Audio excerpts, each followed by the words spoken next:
budget's dropped today. Let's have a look at what we got here. The government is raising 26 billion in new tax over the coming period. That's quite a lot.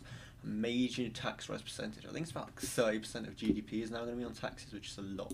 There'll be a freeze on income tax. Now, in principle, of course, it's a good idea, but because it raises with inflation, it is still tax rises. So don't get hopes up, unfortunately, as everyone is saying with triple lot of pensions. It's all a bunch of rubbish. Next up, we've got the mansion tax, which is exactly what the lefties want. And, you can't really complain about it. Over 2 million, I think it's 2.5 and 5 million.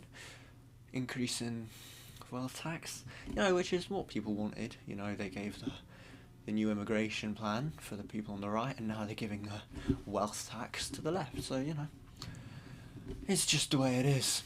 Changes to pension-related tax perks. The cap on salary sacrifice pension contributions aimed especially at high earners. Yeah, so this is a very kind of anti-millionaire style budget.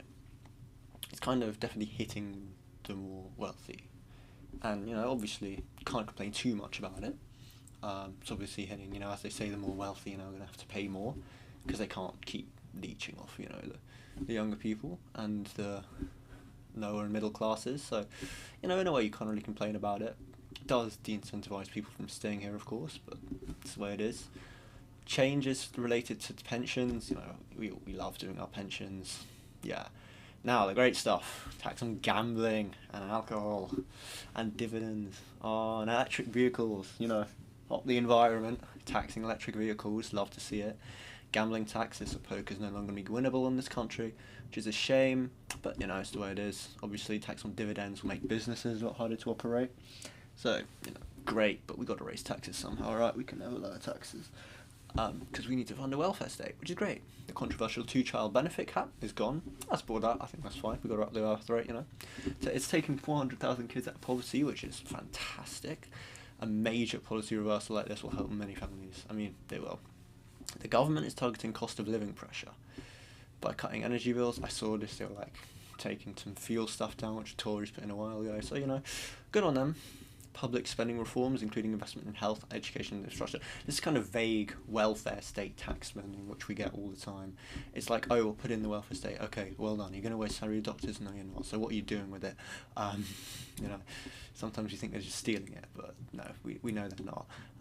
To buy more houses, which they're not going to pay tax on. But in general, this is why you pay taxes, isn't it?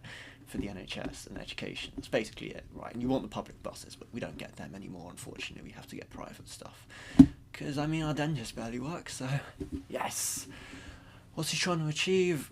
It's obviously supporting the left, and I know they're trying to appeal to the leftists who want the wealth tax and stuff, and they're trying to appeal to the right with their immigration policy. And it's very reasonable. You can't really complain about it. Good luck to them. They're trying their best to be as much of a people pleaser as possible without actually doing anything to help either side that much.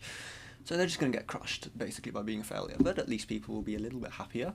They're trying to be fair, asking wealthier individuals to pay more, Good luck keeping them in the country. They probably will. And this probably will generate a little bit more fairness. Gary Stevenson will be happy.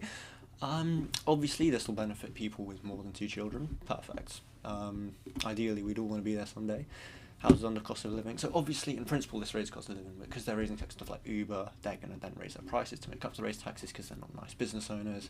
So it's still going to hit the cost of living. Through energy bill raises. Fine, energy costs might go slightly down, but everything else is going to go up. So yeah, well done with your cost of living, Rachel Reeves, genius.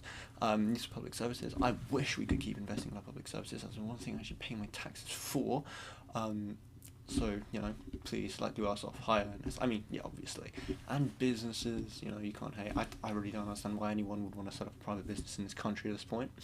And obviously, employees who are earning fixed salaries, because those fixed salaries can go down with inflation, whilst tax rates go up, because we've frozen thresholds. Whoa. Great. I love it.